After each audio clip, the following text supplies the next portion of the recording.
মামনি পাকঘৰলৈ আপোনালোকক স্বাগতম। আজি মই বনাবলৈ লৈছোঁ কলডিল আৰু মচুৰ দাইল। তাৰ কাৰণে লৈছোঁ মই এটা কলডিল এফাল এনেকৈ কাটি লৈছোঁ সৰু সৰুকৈ, আলু এটা, বুট কেইটামান, বুটটো নিজৰ নল'লেও নাই, আৰু মচুৰ দাইল অকণমান, আৰু এয়া হৈছে মই আদা, নহৰু, গোটা ধনিয়া, গোটা জিৰা আৰু জালুক পিচি লৈছোঁ। এতিয়া আহকচোন মই বনাবলৈ আৰম্ভ কৰোঁ।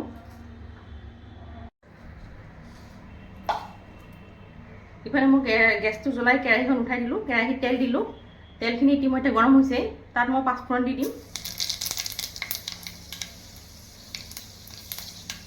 তেজপাত,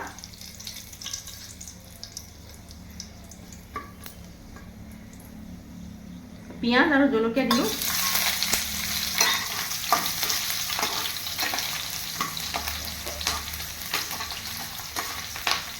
পিঁয়াজখিনি অকণমান ৰঙা হোৱাকৈ ভাজি ল'ম।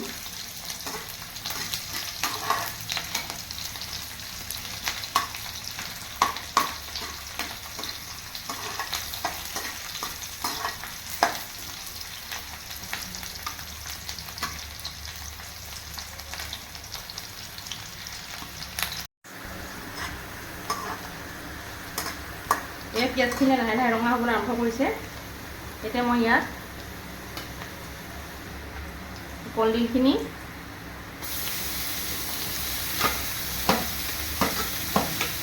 আৰু আলুখিনি দি দিম।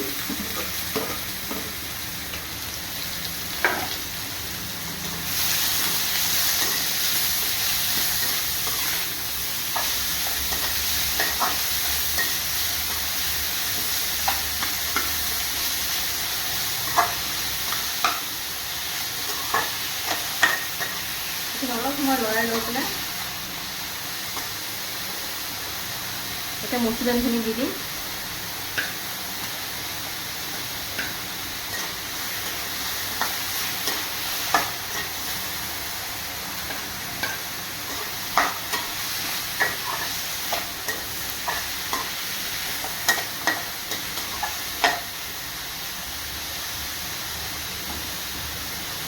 বুটকেইটাও দি দিলোঁ ইয়াতে।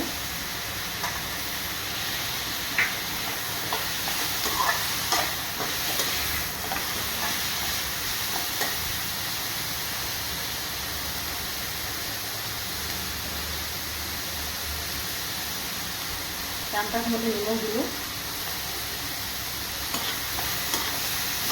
নিমখ দি এনেকৈ অলপ সময় ঢাকন মাৰি সিজিবলৈ দিম।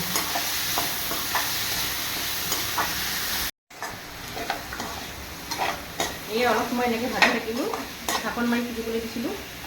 এতিয়া ইয়াত মই এই যিখিনি মছলা গুড়ি কৰি থৈছিলোঁ সেইখিনি ইয়াত দি দিম।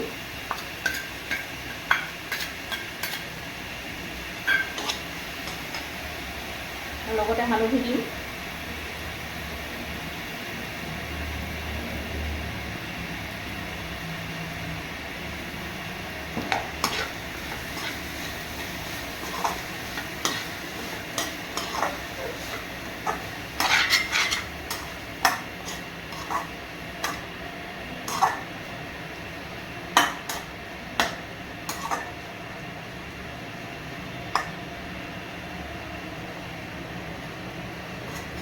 এনেকৈ অকণমান ভাজাৰ পিছত মই ইয়াত পানী ঢালি দিম।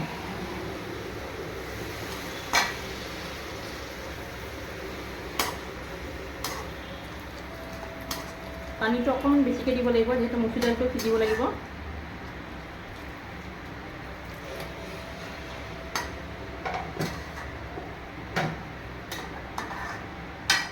এতিয়া আকৌ কিছু সময় ঢাকন মাৰি মই এনেকৈ সিজিবলৈ দিম।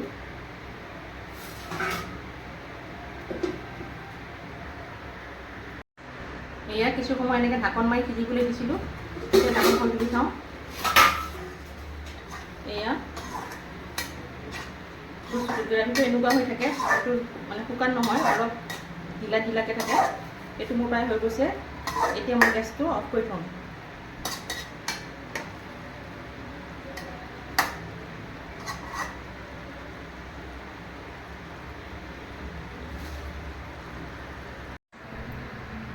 এয়া কলডিলৰ সৈতে মচুৰ দাইলৰ এইটো এনেকুৱা হয় ৰেচিপিটো বনাই। আপোনালোকে এবাৰ বনাই খাই চাবচোন।